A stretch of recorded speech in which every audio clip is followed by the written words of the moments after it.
নমস্কার বন্ধুরা, রিঙ্কুর রান্নায় সকলকে স্বাগত। আজ আমি বেগুন আলু বড়ি দিয়ে বোয়াল মাছের ঝোল রান্না করেছি। যদি রেসিপিটি দেখে আপনাদের ভালো লাগে তাহলে লাইক ও শেয়ার করে দেবেন। কড়াতে তেল গরম করে নিয়েছি, নিয়ে এবার নুন হলুদ মাখানো বোয়াল মাছগুলো আমরা আস্তে আস্তে ভেজে নেব।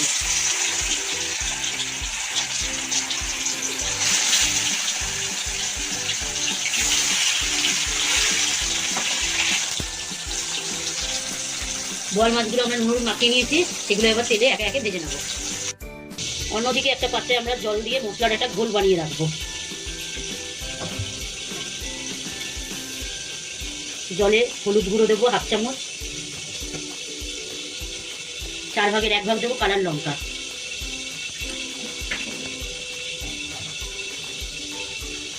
আর পরিমাণ মতো নুন দেবো।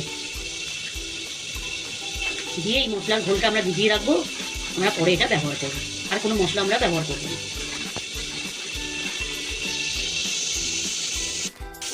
মাছ ভাজা আমাদের হয়ে গেছে, তো মাছ ভাজা আমরা তুলে নিলাম। ওই তেলে আগে আমি বড়িগুলো ভেজে নেব।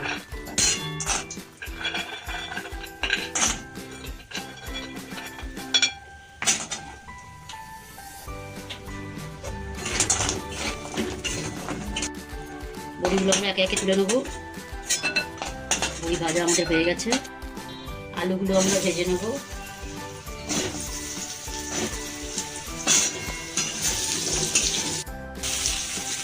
বেগুন ভাজা আমাদের হয়ে গেছে, এবার বেগুনগুলো আমরা এক একে তুলে নেব। কড়াতে আগেই আমি একটু তেল অ্যাড করেছিলাম বেগুন ভাজার আগে, আর আমাদের তেল লাগবে না, ওই তেলেই আমরা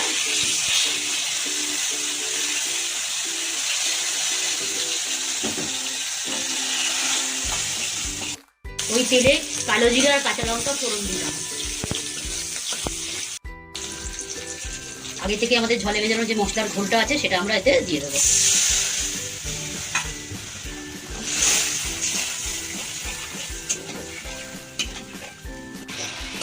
মশলা আমাদের কষানো হয়ে গেছে, মশলার কাঁচা গন্ধ চলে গেছে। এবার আমরা ওর মধ্যে আগে থেকে ভেজে রাখা আলুগুলো দিয়ে দেবো।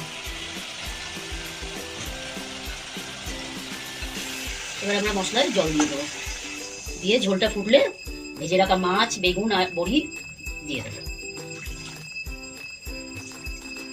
ঝোল আমাদের ফুটে গেছে, এবার আমরা ভেজে রাখা মাছ আর বড়ি বেগুন সব ঝোলে দিয়ে দেবো।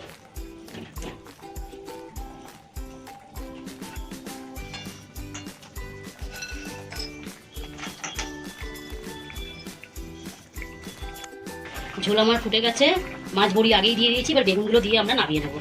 আমাদের বোয়াল মাছ বড়ি দিয়ে ঝোল কমপ্লিট।